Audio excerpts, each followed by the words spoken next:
Magandang gabi, Philippine Air Force. Alamin natin ang magiging lagay at taya ng panahon ngayong gabi ng Huwebes, 19 March 2026. Sa ngayon, wala pa rin tayong namomonitor na low pressure area o sama ng panahon na maaaring makaapekto sa loob at labas ng ating Philippine Area of Responsibility. Samantalang patuloy pa rin umiiral ang Northeast Monsoon or hanging amihan na makakaapekto sa extreme Northern Luzon. Sa natitirang bahagi naman ng Luzon, kasama na ang buong Visayas, asahan ang easterlies o yung mainit na hangin na nagmumula sa karagatang Pasipiko. Dahil dito, asahan pa rin sa extreme Northern Luzon ang bahagyang maulap hanggang sa maulap na kalangitan na may mahihinang pag-ulan.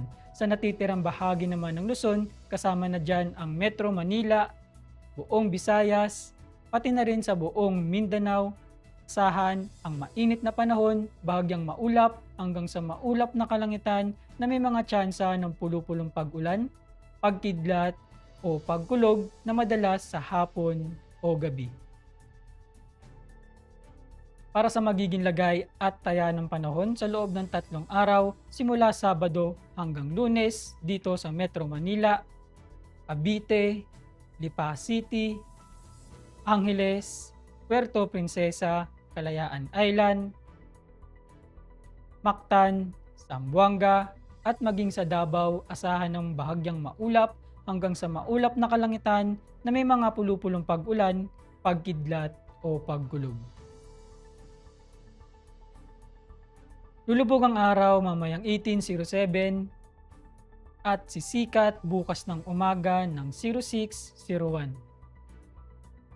Para sa ating moon illumination, meron tayong 0% or new moon. Para manatiling updated sa lagay at taya ng panahon, ipalo lamang ang Air Force Weather Center sa aming social media accounts. Yun lamang po ang lagay ng panahon ngayong gabi sa ngalan ng aming commanding officer na si Colonel Alvin Jan Cugador, PAP GSC. Ako si Sergeant Antonio Emrilli Jr., Weather Broadcaster ng Air Force Weather Center. Muli, magandang gabi Philippine Air Force.